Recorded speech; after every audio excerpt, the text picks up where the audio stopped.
Now to a bittersweet reunion between a father and daughter. About 2 weeks ago, a nurse at a hospice here in New York was given a new patient. Turns out it was her father, who she had not seen in more than 40 years. Wanda Rodriguez joins us now from Calvary Hospital in the Bronx. Wanda, good morning.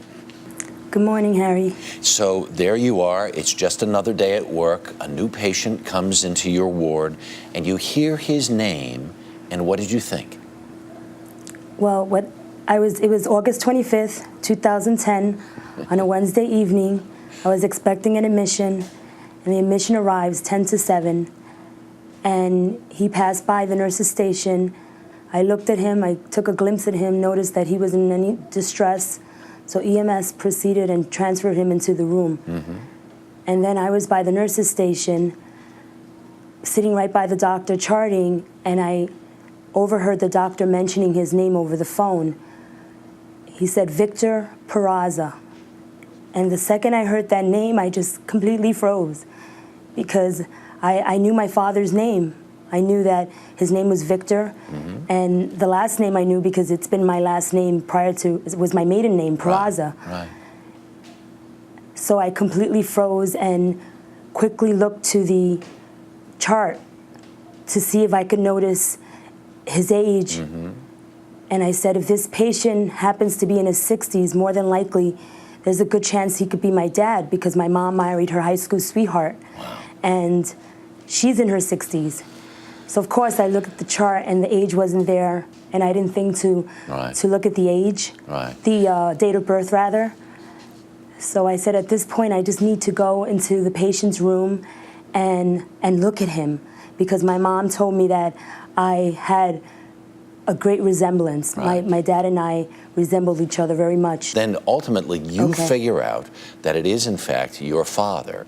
And I think one of the most amazing things about this entire story is your father abandoned your family, yet here you are, and you have basically forgiven him.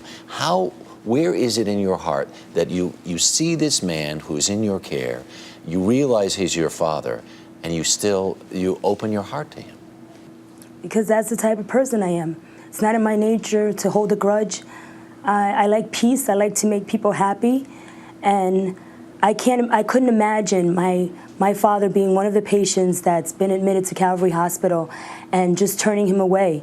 I mean, here I am. I'm here 23 years. I try to provide the best of care to my patients, and who would have ever thought that my dad was going to be one of these patients? Because as it turns out, without family, he's there almost by himself. He's met you, he's met your children, suddenly this man has a richness in terms of relationships that he may have never had in his entire life. Exactly. Is this a blessing for you? Total blessing. I feel blessed.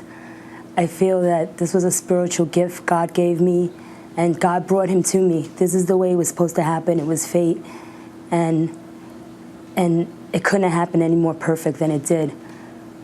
I owe God my life. There's closure. There's closure. Wow, what a story. What a story. Wanda, thank you very, very much for coming on this morning. I think you have provided inspiration for a lot of people all over this country, and it's a story a lot of people are sharing.